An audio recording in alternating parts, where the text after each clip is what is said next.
All right. It says we're live. Welcome, everybody, to WineShark Wednesday. It is I, your host, the WineShark. Hope everybody had a good off week last week. It was gaming and vacation weekend for yours truly. Had some wonderful time with friends and games and board games of all kinds, and just had a wonderful, relaxing little piece of fall. Vacation's always good, and especially when the weather is nice up here and it's not blazingly hot in Texas. It's very nice to be outside. So we had some indoor, outdoor activities, hot tub time, and the whole deal. Lots of booze and lots of laughs. So, but I missed you all, of course. So, welcome home, welcome back, etc., etc. And yeah, so let's talk a little bit today about pop culture and custom wine and where they intersect. And for those of you that are looking at the thumbnail before this, you might have noticed there's a tiny dragon flying around up there. We're going to be working with House of Dragon Pinot Noir as our example today here about on the WineShark Wednesday grocery store grab. So let's kind of dig into it. So first things first, let's talk about custom making wine. This is something that a lot of folks don't know exists, but you may if you don't. This is the concept of wine on contract. So when I'm saying about custom, I mean the person who's buying the wine for eventual consumption and or retail sale is not a winemaker, owns no grapes, owns no winery, doesn't do any of the professional things in the wine business. They just want to go to somebody and say, "Hey, I want you, Mr. Winemaker, to make me some wine so that I can give it away as corporate gifts or sell under my own label as a business venture or whatever." Okay? So this idea of wine on contract is an interesting part of a lot of business models for certain winemakers.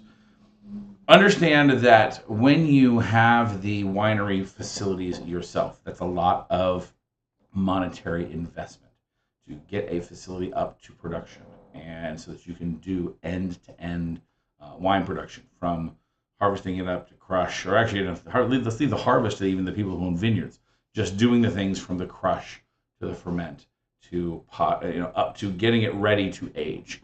Whether you age on site is again another kind of question. But those facilities that produce the wine up to those levels is a lot of money. It's a lot of expense. And unfortunately, the way that the wine business works, you're going to spend a lot of the year with that winery doing nothing.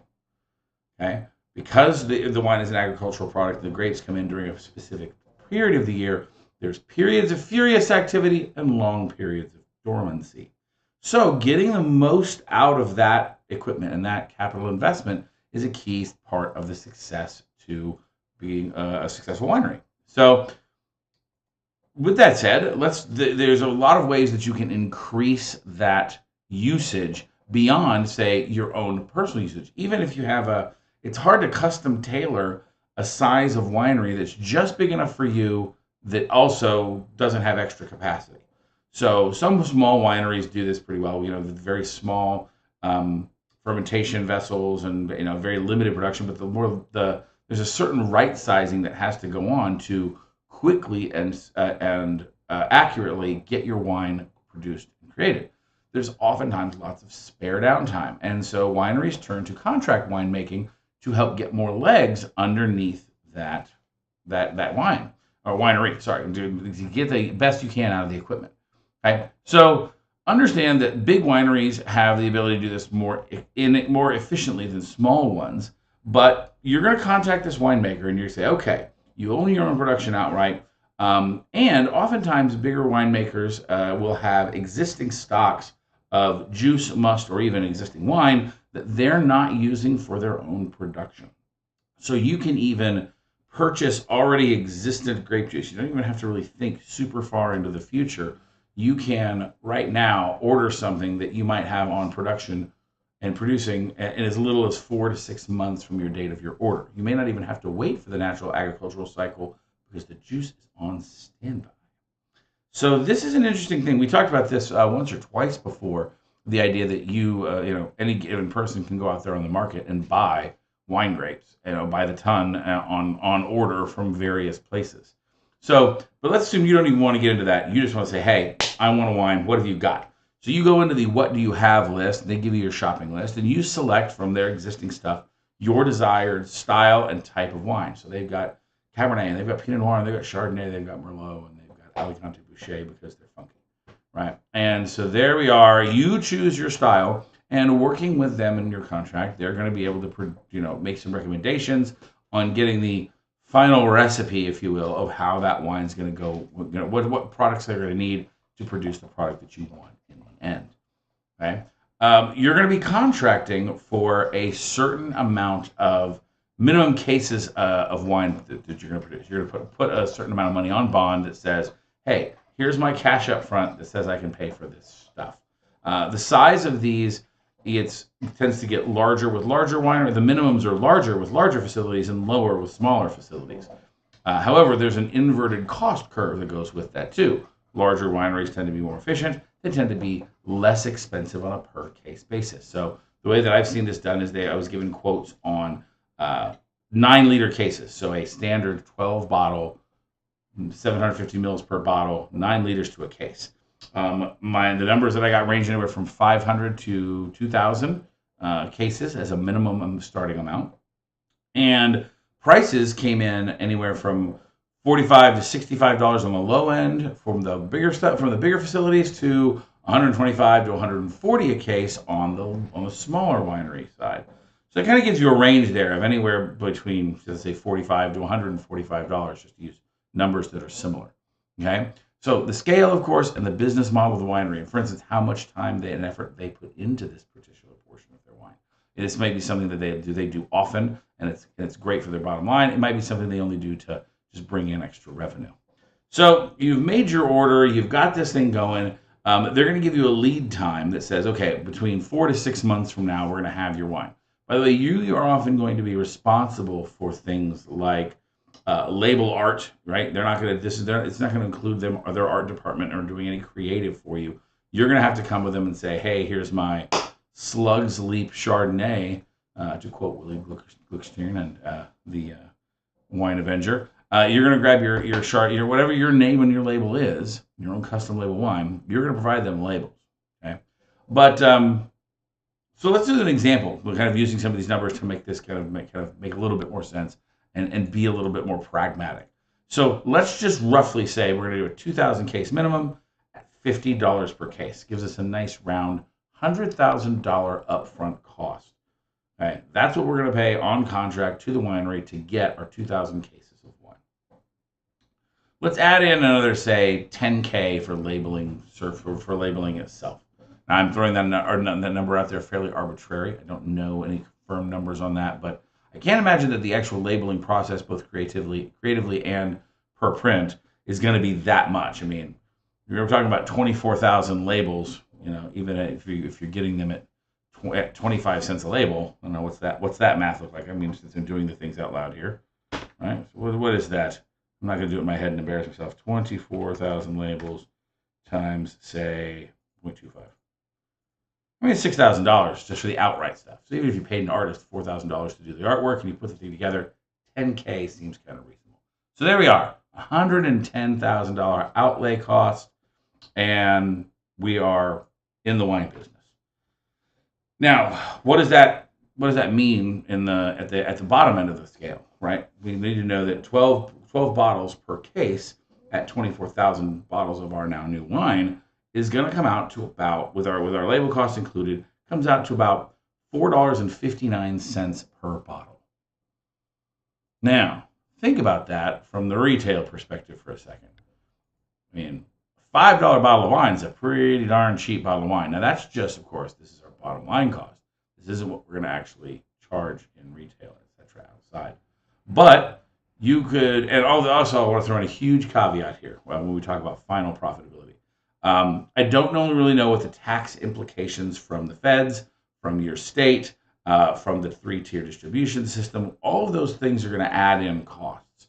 From my rough understanding, those usually account for the last, I'd say 2/3 of the top line, right? So if we just kind of broadly round this up to our wine cost $5, if we sold it for $15 at retail, and we end up paying another $5, $6 in taxes and getting it there, plus the $5 price it costs us to produce this, you're still making a pretty healthy profit there, if assuming you sell all of your wine, right? Which is, of course, the hugest assumption out there.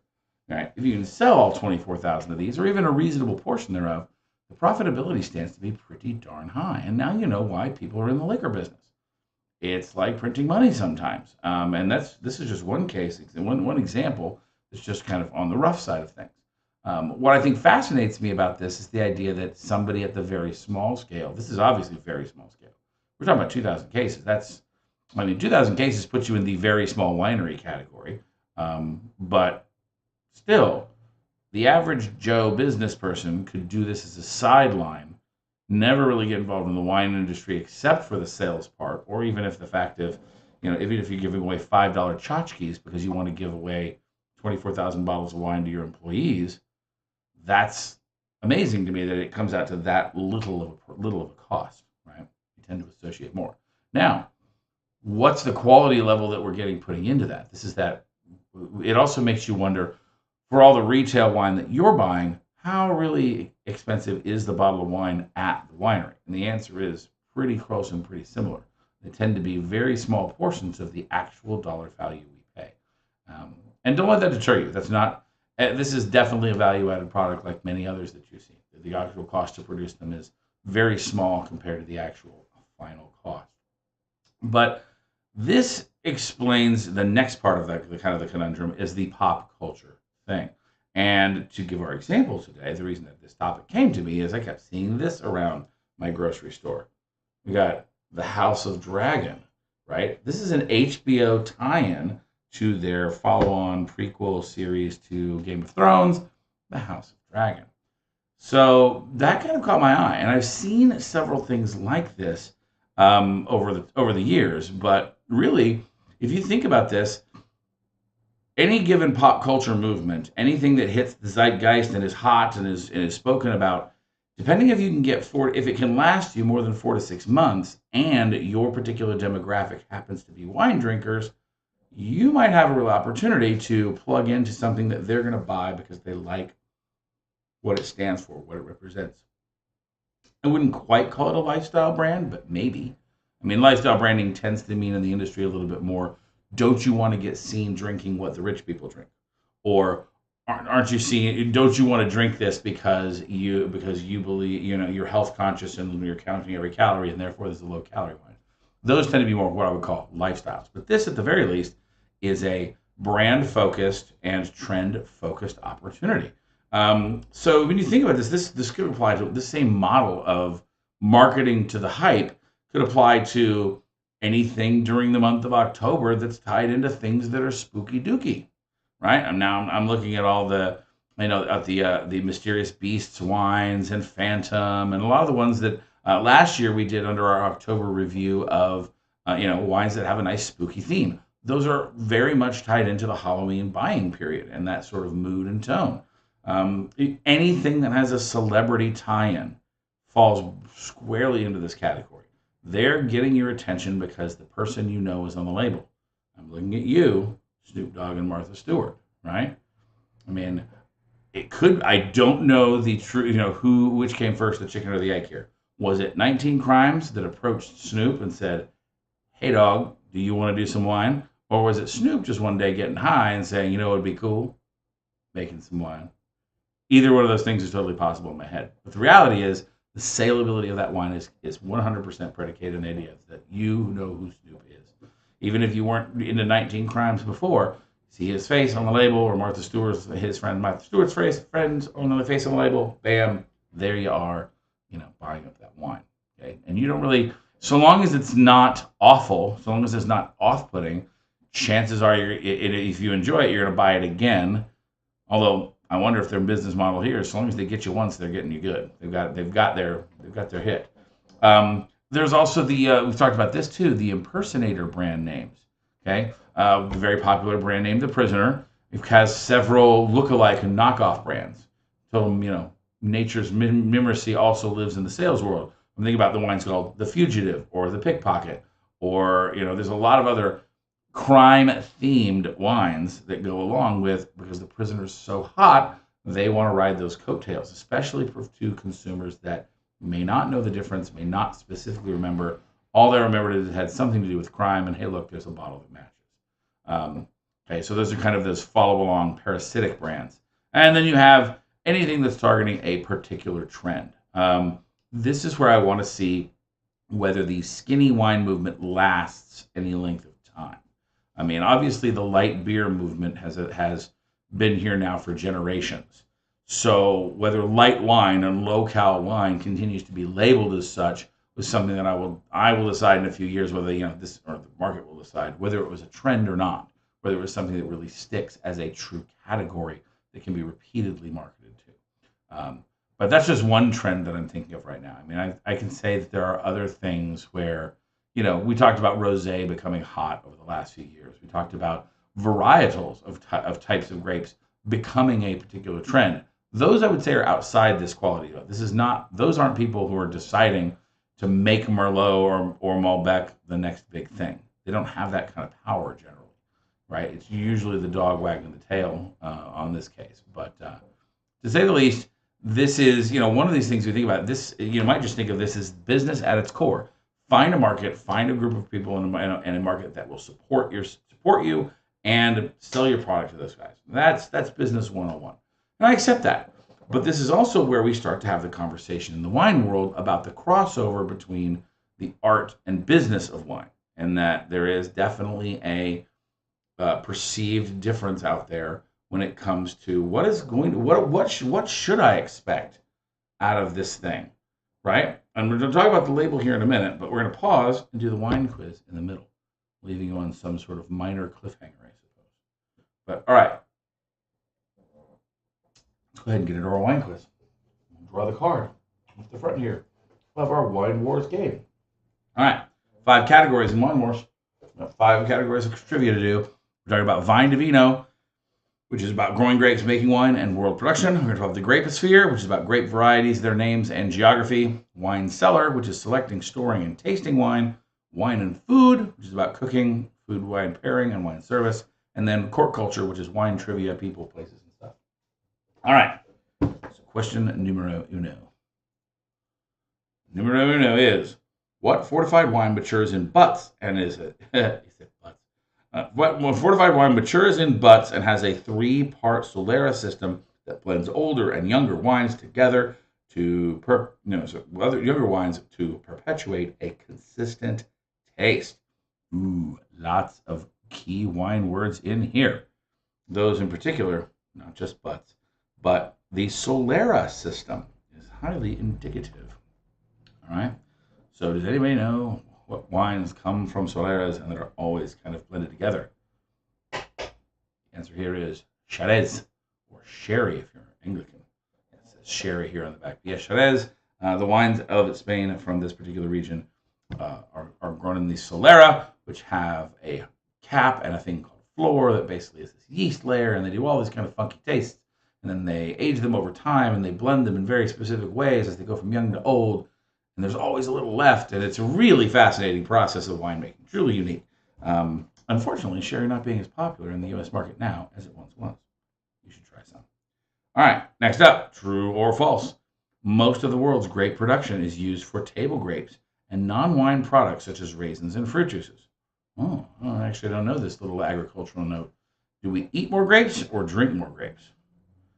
I don't know, and here's why I'd say. Wine, because again, you turn a commodity level thing like grapes into a higher quality product, it would be more profitable to use your wines to make grapes if you have the facilities. But let's go ahead and say that's true. The answer is false. About 80% of the world's grapes are used for wine production. So see, my business gut was right. My tasty table grapes are not really that important compared to Cabernet Sauvignon. All right, so one wrong for me. One right for me, though. All right, true or false? As red wine ages, its color can change to a brownish red brick. Okay. Over the aging process, red wine can change to the color of brownish red brick. This is 100% true. Red wine, as it ages, tends to lose some of the coloration. We usually look at this when we're looking at our wine during the first step of wine tasting, when we're seeing our wine. We're looking for a thing called rim variation. And that rim variation can often indicate an aged wine. And the wine's colors will basically become less vibrant and more muted, including these beautiful orangish brick red colors. It's true, red wine loses color, especially blue tones, and becomes browner with age. Check. All right. Next up, what kind of wine is Shaoxing wine often called for in Chinese recipes? What kind of wine is Shaoxing wine often called for in Chinese recipes? Ooh, gap in your Psalms knowledge here. We're in the guessing range here. I don't. And this is what kind of wine? Are we talking about a variety of grape here? Or are we talking about using the classify of things that are not really grape wines but are other things, like say fruit wines or rice wines like sake? I'm not even gonna guess here. It's a rice wine. So it's sake. Shaoxing is like sake. Would be my guess, and I didn't even make it. Oh well.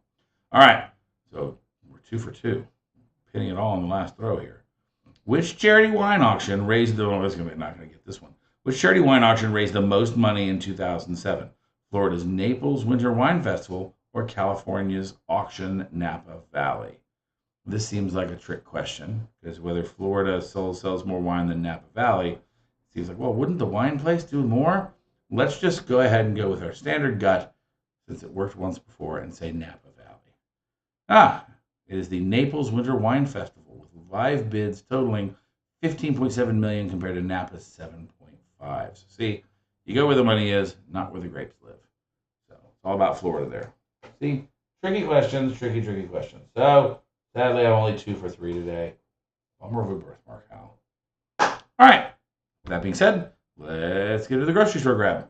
So the grocery store grab, if you're not familiar with the concept, is our idea of choosing wines that we find in non-big box and non-specialty retailers. If out of convenience or necessity you shop at the grocery store, you may find yourself in a position where you don't have trained wine advice easily available. So we're forced to resort to reading labels. More importantly, we want to reward wines that make labeling easy to understand for the consumer. Tell us about real wine things like where the grape is made, what type of grapes it's made from, if it's blend, what type of grapes are blended in, and especially what common flavor words we can see on the label. So, as I alluded to before, today's wine is the House of the Dragon, Pinot Noir from Oregon. So, while this is a obvious pop culture tie-in from Game of Thrones House of Dragon line, this is showing us that they are at least labeling the wine, not only what variety it is, and they are telling us where it's from. So we got a Pinot Noir from Oregon. Okay, it's also got a 2021 vintage label on there, and the Targaryen house symbol and the HBO approved label on the back. All right. So that being said, check this out. So here's the back label. Back label on this actually meets pretty good WineShark standards. On the back it says House of Dragon again, 2021 Pinot Noir. It says Pinot Noir is sometimes called the heartbreak grape. This is true, by the way, mostly because of its difficulty in growth. But its refined and romantic nature produces magic in the glass. This silky, elegant offering from Oregon offers seductive aromas and flavors of bright black and red cherries. With a light touch of vanilla, it finishes with a soft kiss of French oak. And then the rest of it contains sulfites and the legalese and a big HBO label. But wine bottled and vinified and bottled by Seven Kingdoms Wines, Quincy, Washington. So they got a winery in Washington, grapes from Oregon, and an internet and you got a label from Westeros. So there's that. So that label, right? At least it tells us about flavor, right? It's not actually sitting there telling us about the lore of the House of the Dragon. They're not messing around with show stuff. They assume that if you bought this, you bought it for the reason that you know what it is. You're all into the show. So that's cool. And then, as I said, we've got black and bright cherries, a little hint of vanilla, and a kiss of French oak. Now, I would argue that French oak doesn't tell a non-wine person in much. It tells them that it came from a tree, and maybe the tree was in France. but it doesn't actually double down that vanilla flavor actually came from the oak. So, not bad. Definitely, I would say B plus, or B plus plus in effort here. No food recommendations though, and and again, a few other descriptors might work. Doesn't, for instance, talk anything about tannins or things like that. Although you suppose silky might be referred to as a texture, which tannins often fall under. So, that being said, let's give it a taste. So, coloration wise, has the classic clear cranberry color that Pinot Noir, especially Pinot Noir from Oregon, tends to have. Okay, now most of the wine in Oregon coming from the Willamette Valley, we can kind of use this as a barometer of what we're looking for style wise here, but color wise, right on point for what we'd expect if we know this is a Pinot Noir ahead of time. If we didn't, we'd see that clearish color and go, oh, okay, we're probably looking at we're probably looking at a wine that's lighter style and body because it's not big, dark, and inky. So we've already got that knowledge going for us. On the nose.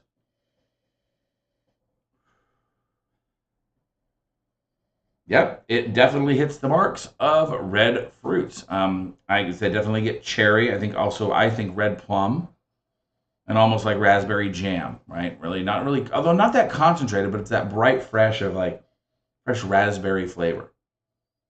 It doesn't smell like fresh. Actually, it doesn't smell like fresh raspberries because they smell a little more tart. And I think that's covered up with a little hint of alcohol that you're going to get out of the wine.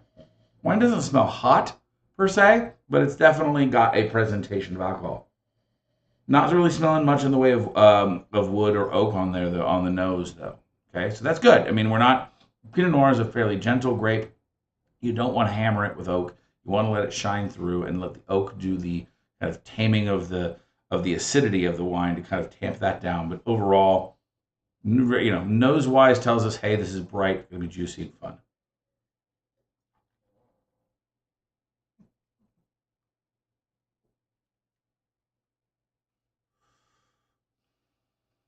Okay, the fruit bomb continues. Really nice mid palate structure with red fruit. The tannins are grippy around the lips and the edges of your cheeks when you really give it a good swish. And as you breathe out, get that retronasal olfaction. You kind of feel that's where you start to get that kick of a little hint of wood, that little bit of vanilla, the lingering taste on your tongue. The finish as you breathe in gets that last little thing of cherry and cherry vanilla Coke. It's not as sharp acidic as some Willamette Valley examples, but this definitely doesn't have that cola sort of thing going on, the sweeter style of what I call the hot rod reds of California, identifying this as Oregon as opposed to, say, New Zealand or California wouldn't be too hard. So I can definitely, we usually try and answer, 3 questions. Said really nice taste, really, overall. By the way, the price point on this was advertised at $23 with a $6 discount from your club code. So this is a $17 bottle of wine.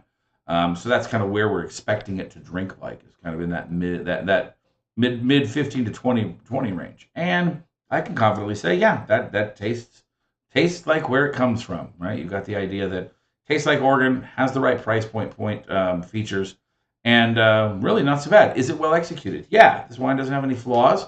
It's not overt on the alcohol. Right on the back of the bottle, it's 13.5%. So it's on the higher side of the middle, but not in the 14-15 range. So that's good. They're being a little bit more restrained with that, which is nice. It's got a little hint of what's little left of its acidity is probably its weakest trait, is that it doesn't really have the balanced acid pop that a lot of good Pinot Noir has. There's a hint of it in the middle where your mouth salivates, but it's not really you're not getting that little tongue pinch that I would hope for a more exciting Pinot Noir. Something from, say, New Zealand will probably have a little bit higher punch on that. Is it on style? I would agree. Knowing this is Oregon Pinot Noir, per the label, is it on style? Yeah, I think they did a pretty good job of representing Oregon well here. And is it worth the price tag? I think a certain portion of that $17 is probably because you have an HBO House of Dragon label on it. But this definitely feels right at the point. I think you could probably get away for a couple bucks less, but that's, totally picking it at tiny straws. If you're going to buy this because it has the label it does, you're definitely not going to be disappointed by the wine, and I don't think that you're going to find much better just because you save a couple of bucks. You're not going to find something at 15 that suddenly punches way above its weight by comparison, or they're going to be few and far between. So, is it worth the price tag? Certainly. Would I drink this or buy this again? Yeah, I mean, but I wouldn't buy it for the point. But I guarantee you, there's some friends of mine that absolutely went out of their way to buy this simply because it's got Game of Thrones stuff on it. Although a lot of fans, were lost, like myself, in the end of the last series. Hey, people that like the series and like George R. R. Martin's work are definitely going to pick up and try it out. And the good news is they're not going to be disappointed.